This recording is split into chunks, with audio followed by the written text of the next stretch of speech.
What a productive day, I tell you. See this plastic? I put the plastic back up. That was a nightmare in itself. Now my next sealing that I'm gonna do with the popcorn sealing, I'm just gonna hold the plastic down and the masking tape down off of the wall, off of the ceiling, about maybe 3/4 of an inch next time. You know, because you've got to scrape that off anyways. Once you scrape it off, you can't do it until you move the masking tape and stuff. So I could have ran that down about 3/4 of an inch, and using 2-inch tape instead of 1.5 inches next time, it'll give more meat on the wall before the plastic so it doesn't rip down. Because I had to go all the way around here and put more tape up, and this time I put the tape up, there's sheetrock dust on it and stuff, and I had to be careful with that and maneuver my ladder and all that kind of thing. Once I got it back up there, I ended up doing the sheetrock mud, and I didn't show you how to do that on this video. I have all kinds of videos on a playlist. Go to my playlists and look about sheetrock, all about sheetrock, or how to patch a wall, or you know, there's different categories on there, and you'll learn all kinds of stuff. Well, I went all the way around the perimeter with a 3-inch, made it nice and smooth after I chipped away the last remnants of the popcorn ceiling. So I did that all the way around this ceiling, and then all the nails in the middle. Okay, those 2 bands there, that's where the nail holes were. So I respotted the nails, and I did that twice because they were kind of concaved in there a little bit. You put 1 coat of all-purpose general joint compound on there, the wet sheetrock mud, and it dips in a little bit.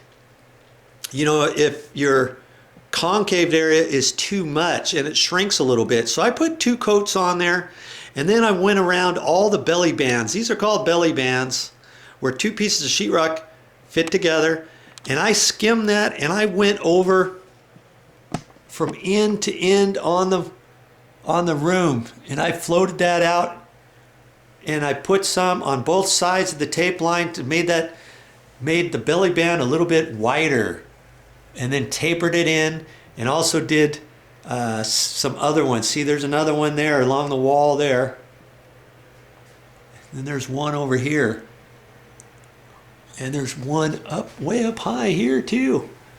Man, my feet are sore from being up on a ladder all day long, but it's very rewarding getting to this point and having it all nice and smooth. Now you'll notice some areas up there are white of the sheetrock mud, and some are kind of yellowish.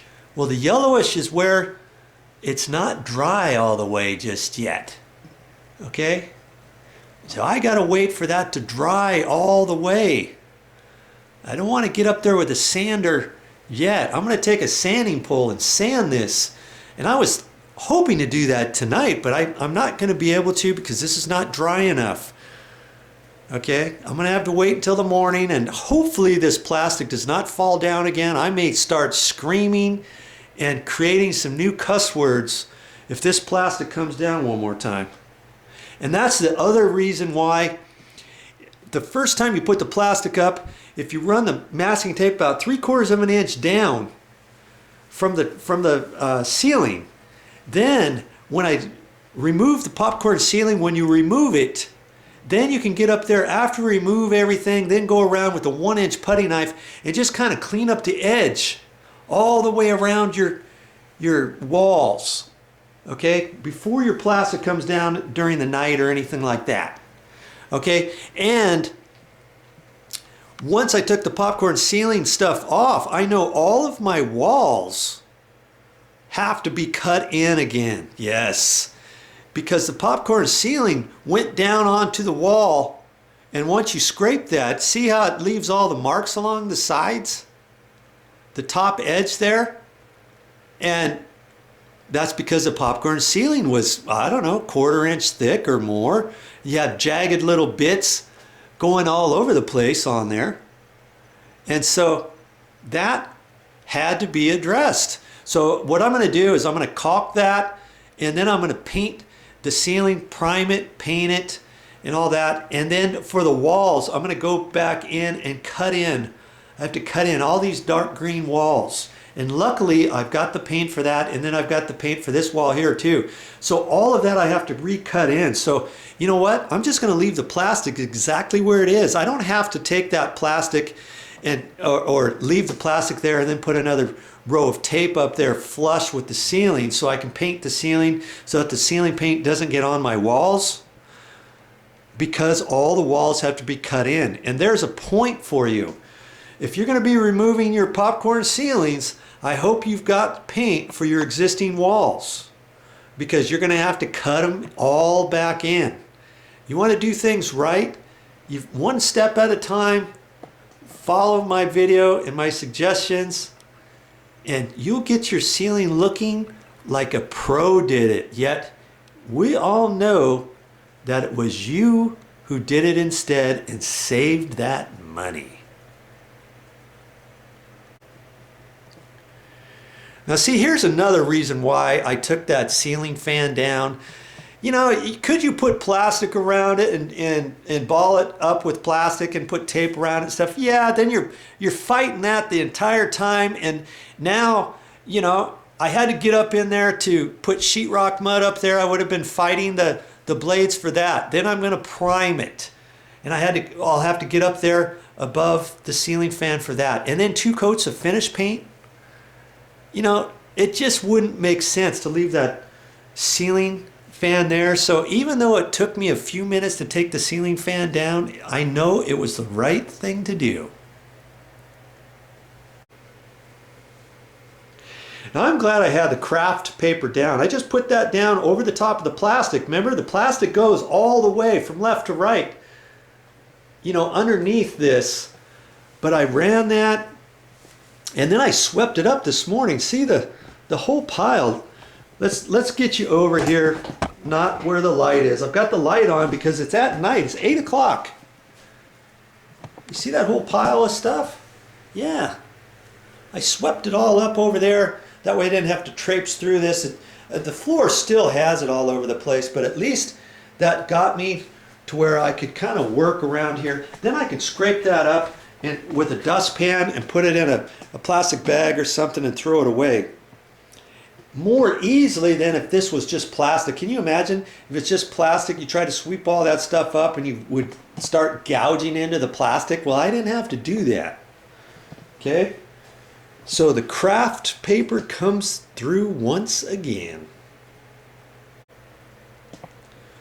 Just a little bit more about the sheetrock mud and stuff. Remember, I had a couple places where the tape was loose. I had a piece of tape, paper tape, that was loose right in there, and I had some in a couple different areas up over in there, and I had some gouges on the ceiling and stuff, and just a few other areas that I wanted to dress up first. And I used the quickset because when you use quickset, it dries fast and it doesn't shrink. And once it dried, then I went over it with all-purpose general all-purpose joint compound, or all-purpose general joint compound, or what have you, okay? And so if I would have just used regular sheetrock mud, here's the point I'm trying to get at. If I would have used just regular sheetrock mud, the wet joint compound mud for the tape, to fix the tape, then I couldn't really go over it until it was dry, and because it shrinks. As it's drying, it shrinks, and then it cracks a little bit and shrinks. And you think it's smooth, and you turn around and start painting, you think, oh, what happened here and what happened over there? Well, that's because the sheetrock mud shrank and you didn't put another coat over it. Well, I didn't have to do that here. I used a quickset in different areas, and then I coated that with the all-purpose joint compound after that. You can't just put quickset up there. I was tempted to put some quickset on some of these sheetrock nail lines, but I didn't do it. I used regular all-purpose joint compound on those because, you know, quickset you can get almost as smooth as a baby's butt. All right, almost, but it doesn't accept the paint like regular sheetrock mud. You'll see every patch with quickset up there if you don't cover it. Like, see those little spots there where sheetrock paper was showing right there. It got, you know, when I sprayed up there, I can only do it as good as I can. You know, your ceiling's going to get wet when you put your water up there, and then sometimes as you gouge in, some of your paper on your drywall might come loose. So in order to fix that, I put quickset.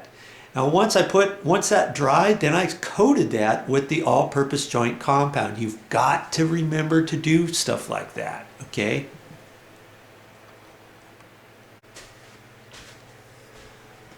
If you leave just quickset all by itself up there and you think, oh, it's just as smooth as everywhere else, that's no problem, I can just do that. I don't want to put the all-purpose joint compound on there. I want to get going on this. Well, guess what? I'll show you every single little patch on the ceiling where you use the quickset. Because after you paint, they're going to show up like a sore thumb. That's just what happens with quickset. Quickset is only used as an underlayment, okay? And lots of times you'll see that I've used that for webbing tape, the first coat of tape, and topping, and then after that, then I top it and skim it with all-purpose joint compound. That's the wet sheetrock mud that shrinks, okay? So that's how you use quickset.